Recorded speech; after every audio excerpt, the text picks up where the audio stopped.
Bonsoir, bienvenue dans le débat de France 24, un débat auquel vous pouvez participer via les réseaux sociaux. Il y a tout juste un an, le 7 janvier 2015, les frères Kouachi attaquaient Charlie Hebdo. 11 personnes ont été tuées, dont les dessinateurs Honoré, Cabu, Charb, Wolinski, Tinius, ainsi qu'un policier. Des attaques revendiquées par ACPA, Al-Qaïda dans la péninsule arabique. 2 jours après, c'était l'hypercachère de la porte de Vincennes qui était attaquée par Amédi Koulibaly. Les Français ont découvert alors des scènes de guerre en plein centre de Paris. Un an après les attaques contre Charlie, qu'est-ce qui a changé? Cette guerre contre le terrorisme va-t-elle être longue? Comment la gagner? Eh bien, on en parle ce soir avec nos invités, avec vous, Béatrice Brugère, bonsoir. Vous êtes secrétaire générale du syndicat FO Magistrats et vous êtes ancienne juge antiterroriste, c'est entre 2008 et 2010. Alain Juillet, bonsoir, merci d'être avec nous. Vous êtes président du Club des directeurs de sécurité des entreprises, ancien directeur du renseignement au sein de la DGSE, c'est entre 2002 et 2003, qui est la direction générale de la sécurité extérieure. Mohamed Sifawi, bonsoir, journaliste, écrivain, journaliste à Marianne, auteur de Pourquoi l'islamisme séduit-il, et c'est aux éditions Armand Collin. Samir Amghar, bonsoir. Vous êtes enseignant, chercheur à l'Université libre de Bruxelles, spécialiste du salafisme et de la radicalisation. Alors que François Hollande présentait aujourd'hui ses vœux aux forces de l'ordre, un homme, vous le savez, a été abattu devant le commissariat du 18e arrondissement de Paris. Il avait un hachoir sur lui, une ceinture d'explosifs factices et un papier avec le drapeau de l'organisation de l'État islamique. Cet homme aura crié Allahu Akbar. Je vous propose d'écouter Bernard Cazeneuve, le ministre de l'Intérieur, qui s'est rendu sur place. Dans un pays où le niveau de menace est extrêmement élevé, les policiers, les gendarmes, les forces de sécurité, comme l'a indiqué le président de la République, sont en première ligne et font montre d'un très grand courage, d'une très grande bravoure, et témoignent par la force de leur engagement, de leur capacité à protéger les Français. C'est la raison pour laquelle j'ai tenu dans ces circonstances particulières à leur exprimer ma solidarité et ma reconnaissance pour le travail remarquable qui est le leur. Alain Juillet, un homme a voulu s'en prendre, on vient de le dire, à un commissariat de la Goutte d'Or. C'est une attaque qui intervient un an, jour pour jour, après celle de Charlie. On ne peut pas s'empêcher de faire un lien. Où il ne peut y en avoir aucun ce soir encore. Écoutez, il est difficile, ne serait-ce qu'avec les médias et les pouvoirs publics, il est difficile depuis quelques jours d'oublier qu'on est à un an d'après Charlie. Parce que de tous les côtés, on a entendu des rappels. On a vu des films, on a eu tout. Donc il y a une pression qui est faite sur les gens et qui évidemment, sur des gens faibles, ça peut aboutir à ce qu'on vient de voir aujourd'hui, comme ça peut aussi être une dérive de gens qui sont déjà radicalisés et qui brutalement pensent que c'est le moment ou jamais de faire quelque chose. Maintenant, la manière dont ça s'est fait, et si vous voulez, le fait que ce soit une ceinture factice, le fait que ça soit devant un copain, que ça soit pas monté de manière sérieuse, fait qu'on peut penser qu'en tout cas c'est un acte qui ne correspond pas à une opération montée, parce que le mot terrorisme, faut faire attention, on en parlait avant, il faut faire attention sur l'utilisation du mot. C'est pas un acte préparé, mais ça va contribuer, un de plus, à cette tension permanente, à cette peur que Daesh essaie d'introduire en France progressivement. Ça, c'est indiscutable. Alain Juillet, en quoi les attaques de Charlie Hebdo ont marqué un tournant? Parce qu'il y en a eu précédemment, il y a eu Mohamed Merah précédemment, oui, il y en a eu d'autres. En quoi ça a marqué un tournant? D'abord parce que ça a eu un retentissement médiatique bien plus fort que le reste, qu'on a touché à des journalistes. Et que le journaliste, dans le monde moderne, c'est quelque chose d'emblématique. Le fait de toucher aux journalistes, c'est pas le journaliste en lui-même qui était touché. Tout le monde a compris qu'on touchait à la liberté de la presse. Et ça, c'est quelque chose qui, dans un pays comme la France, est proprement insupportable. Donc il y a une réaction extrêmement forte qui a été renforcée par tout le monde, parce que on l'a vu, y compris les manifestations. Mais je crois que ce qui est important, c'est que ça a été peut-être aussi la dernière fois qu'on a vu un terrorisme ciblé. Parce que c'est ça la grande question. C'est un terrorisme ciblé. On a tiré sur quoi? On a tiré sur des juifs, classiques. L'explication, c'était les juifs, c'est la guerre en Palestine. On a tiré sur des journalistes, c'est normal, c'était Charlie Hebdo, ils faisaient des caricatures. Donc c'était très ciblé. Il y avait un motif que je dirais faux ou réel, mais qui était perçu comme ça, en tout cas par les gens. Alors que dans le 13, la tuerie de masse auquel on a assisté après, là, il n'y a plus de ciblage. On tire sur tout ce qui bouge. Et donc, c'est un changement complet. au niveau de la forme terroriste. Est-ce qu'on reviendra à l'ancien système de ciblage? Parce que la grande question, c'est est-ce que le 13 novembre n'a pas été, 13 décembre n'a pas été une grande erreur pour les terroristes, justement en basculant dans la tuerie de masse qui ne peut pas se justifier. Ouais. Béatrice Brugère, le terrorisme que l'on vit aujourd'hui, en quoi est-il différent de celui qu'on a vécu par exemple dans les années 90 ? Je crois que la menace a beaucoup évolué et en fait, on a un terrorisme très polymorphe avec à la fois une menace locale et globale. Et c'est la difficulté pour nous d'appréhender ces nouvelles formes de terrorisme. C'est-à-dire que coexistent un terrorisme classique, ciblé, intelligible pour nos concepts, j'allais dire, habitués à des filières, à des réseaux organisés, des cibles, avec un terrorisme, j'allais dire, complètement différent, qui est celui de l'individu qui peut se radicaliser tout seul devant Internet et qui, à un moment, peut adhérer à un discours et passer à l'acte sans avoir, j'allais dire, un ralliement fort à une organisation. C'est ce que j'appelle, moi, le terrorisme en réseau ou post-moderne, qui fonctionne de façon très différente et sur lequel les services de renseignement se trouvent en but parce que ça modifie complètement nos manières de travailler, de raisonner et de l'appréhender. Ce qui s'est passé aujourd'hui en est la démonstration. C'est-à-dire que coexistent à ce jour plusieurs formes de terrorisme. Et c'est vrai que c'est la deuxième forme, qui est peut-être la moins spectaculaire, qui est sans doute la plus dangereuse à terme. C'est-à-dire que c'est l'homme qui a un pistolet, qui a un couteau, qui peut le sortir à n'importe quel moment et qui peut se revendiquer de l'organisation de l'État islamique, alors qu'il n'a finalement peut-être aucun lien direct avec cette organisation de l'État islamique, parce qu'en fait, par exemple. Ce qu'il faut bien comprendre, c'est que finalement, et c'est ça la nouveauté, la modernité sur laquelle on a du mal, je pense, nous, à évoluer et en tout cas à anticiper la menace, parce que là, on est en retard, c'est que cette nouvelle forme de terrorisme fonctionne sur une matrice djihadiste. Et cette matrice djihadiste, j'allais dire, elle s'adresse à une multitude de personnes qui peuvent tout seuls, ce qu'on appelle l'entreprise individuelle, adhérer et à un moment donné se sentir en phase et passer à l'acte.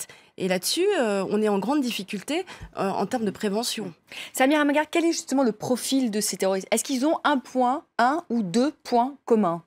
Alors, il me semble qu'il est très difficile. Ou même plusieurs, peut-être. Il est difficile, si vous voulez, de définir un profil type, on va dire, de djihadiste, tant, si vous voulez, les profils sont extrêmement différents. Vous allez trouver des personnes qui sont issues des classes populaires, des classes moyennes, des classes supérieures, avec une part importante de convertis et pas simplement des musulmans de culture. Donc, à partir de là, effectivement... Mais ils sont rattachés à la confession musulmane, quand même, pour la plupart? Oui, ils sont tous rattachés à la confession musulmane. C'est quand même un des points communs. Le point commun qui me semble... C'est le point commun. Oui, c'est le point commun. Et il y a également un autre point commun qui me semble important, c'est la moyenne d'âge relativement basse des personnes qui décident de basculer en direction de la radicalisation. Donc on a un phénomène, si vous voulez, générationnel, essentiellement composé de personnes jeunes, âgées entre 15 et 35 ans. Et c'est ce qui fait finalement la caractéristique principale du djihadisme contemporain, du moins celui qui sévit en France.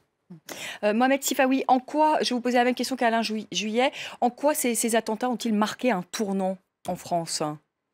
Ces attentats contre Charlie Hebdo? Je vous apporterai la réponse que vous a donnée Alain Juillet, qui était à mon sens complète, avec évidemment, en rajoutant peut-être, que ces attentats ont marqué l'opinion publique parce que ce sont des attentats qui ont visé des gens auxquels... la majorité des Français se sont identifiés, et s'identifiaient déjà, qui ont bercé à la fois leur humour, leur jeunesse, leur enfance pour certains, Cabu par exemple, Wolinski, leur manière de déconner, si j'ose dire. C'est très français, c'est très... Charlie... Mais vous pensez vraiment que les Français se sont identifiés à Charlie? Parce que c'est quand même un journal quand même très confidentiel. Oui. Confidentiel, non. Confidentiel dans le sens où... des gens ne mettaient pas chaque semaine 2 € pour acheter le journal ou ne s'abonnaient pas systématiquement.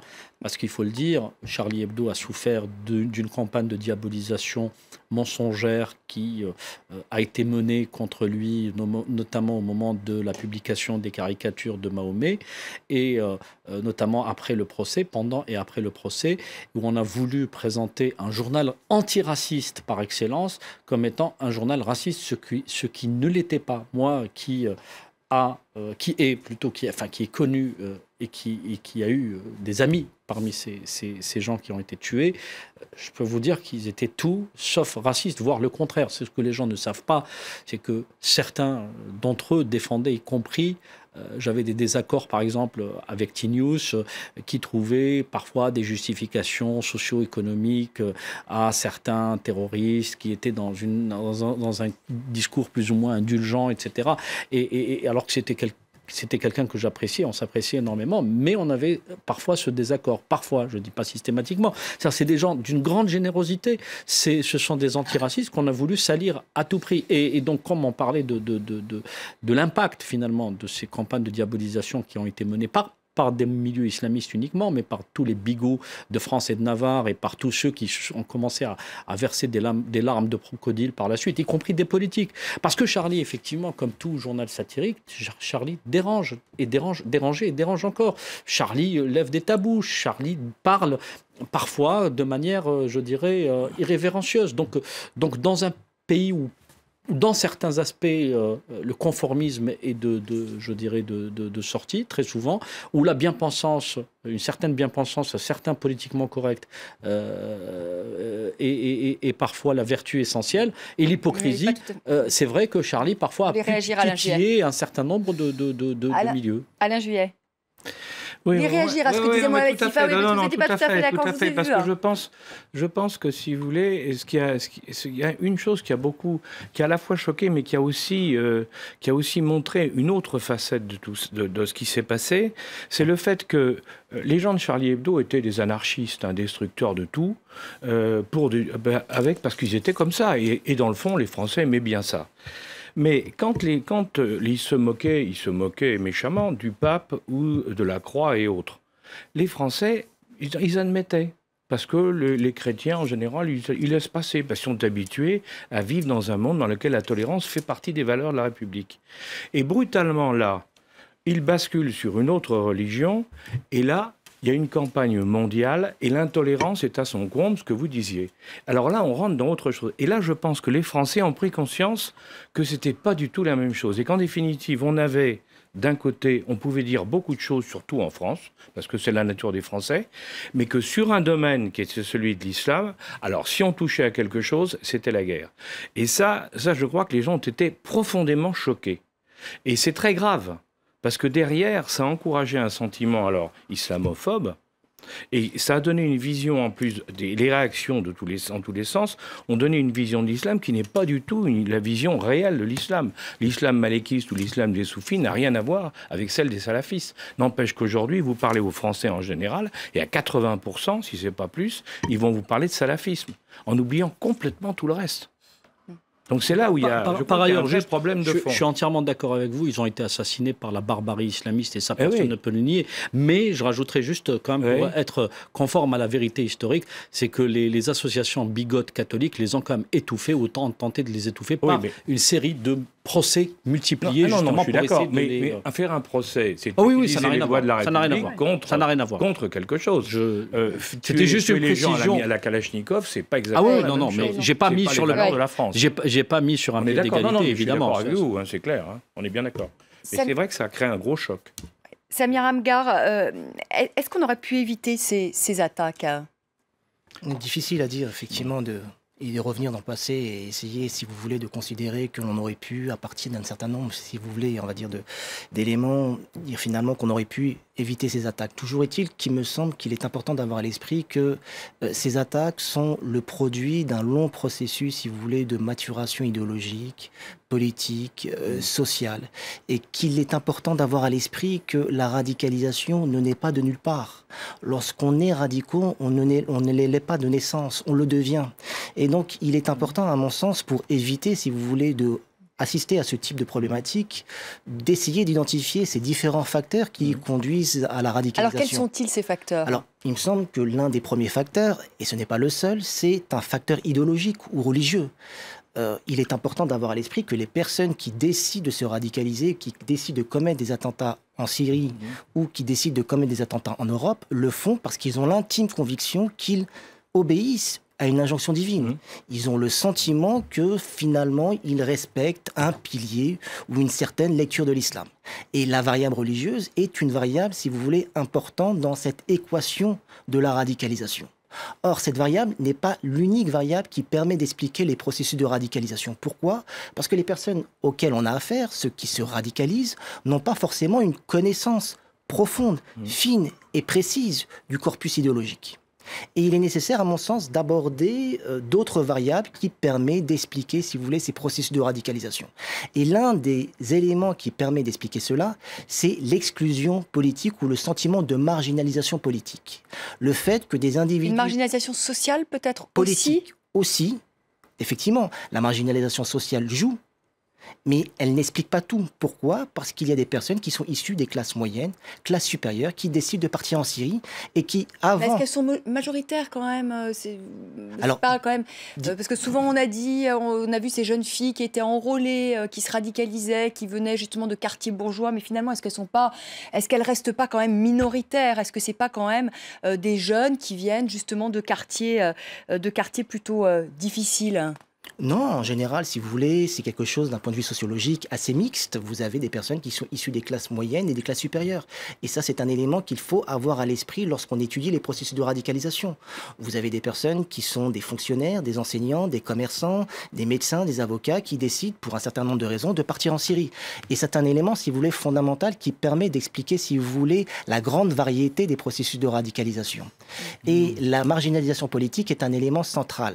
Pourquoi ? Parce qu'il me semble que ces individus décident de se radicaliser parce qu'ils ont intériorisé le fait tout simplement qu'ils ne peuvent pas exprimer leur mécontentement politique autrement que par la violence. Et donc cette marginalisation politique conduit nécessairement quelque part à une forme de radicalisation où on considère que les armes est le seul moyen de faire entendre la voix des musulmans. Je voudrais que vous réagissiez, Samia Amghar, justement sur cette marginalisation politique. Est-ce que c'est pas réducteur, pardonnez-moi, mais de réduire ça à une marginalisation politique et dire finalement ils n'ont peut-être pas d'espace pour pouvoir s'exprimer? Est-ce qu'il n'y a pas aussi une marginalisation économique et sociale? Est-ce que c'est pas ça aussi qui pèse aujourd'hui? Alors, d'abord, je suis tout à fait d'accord qu'il faut s'attaquer aux causes de la radicalisation et qu'il y a deux niveaux de menaces, qu'il y a la menace idéologique qui est à mon avis la plus importante, sur lequel on s'attaque peu finalement, qui demande un effort sémantique et un effort d'explication complexe, je crois. Alors moi je serais peut-être moins sur l'explication politique, mais elle a son sens, mais bon, à mon avis c'est encore plus complexe que ça. Et la menace, j'allais dire judiciaire ou criminelle, qui s'exprime comme ça ponctuellement, de manière extrêmement violente lors d'attentats. Mais finalement, l'attentat n'est que la partie émergée, spectaculaire et terrorisante d'une menace beaucoup plus grave et beaucoup plus profonde, qui est la menace idéologique, qui est la cause, le terreau sur lequel le terrorisme va pouvoir éclore. Donc en fait, il y a deux niveaux de menaces sur lesquels il va falloir absolument, j'allais dire, mener une bataille offensive et non pas défensive, telle qui semble être menée depuis certains temps. Alors après, sur les causes de la radicalisation, on pourrait discuter très longuement. Il ne faudra jamais oublier quand même qu'aujourd'hui, c'est dans les pays où les musulmans sont plutôt bien traités, que ce soit l'Arabie Saoudite ou la Tunisie, qui sont les premiers fournisseurs de départ pour l'État califat. Alors, il est évident qu'on peut quand même dire qu'il y a un problème politique. Je pense que c'est réducteur et que ça n'exploite pas du tout toute, j'allais dire, la problématique. On fait une petite pause, on va s'interroger aussi sur les moyens qui ont été mis en œuvre depuis Charlie Hebdo. Est-ce que c'est suffisant, les moyens qui ont été déployés, cette volonté du chef de l'État de faire entrer l'état d'urgence dans le code pénal? Est-ce que c'est une bonne mesure? Je sais que les magistrats sont vent debout. On aura votre avis, Béatrice Brugère, sur cette question. On fait une petite pause de temps du rappel des titres et on se retrouve dans la seconde partie de notre débat.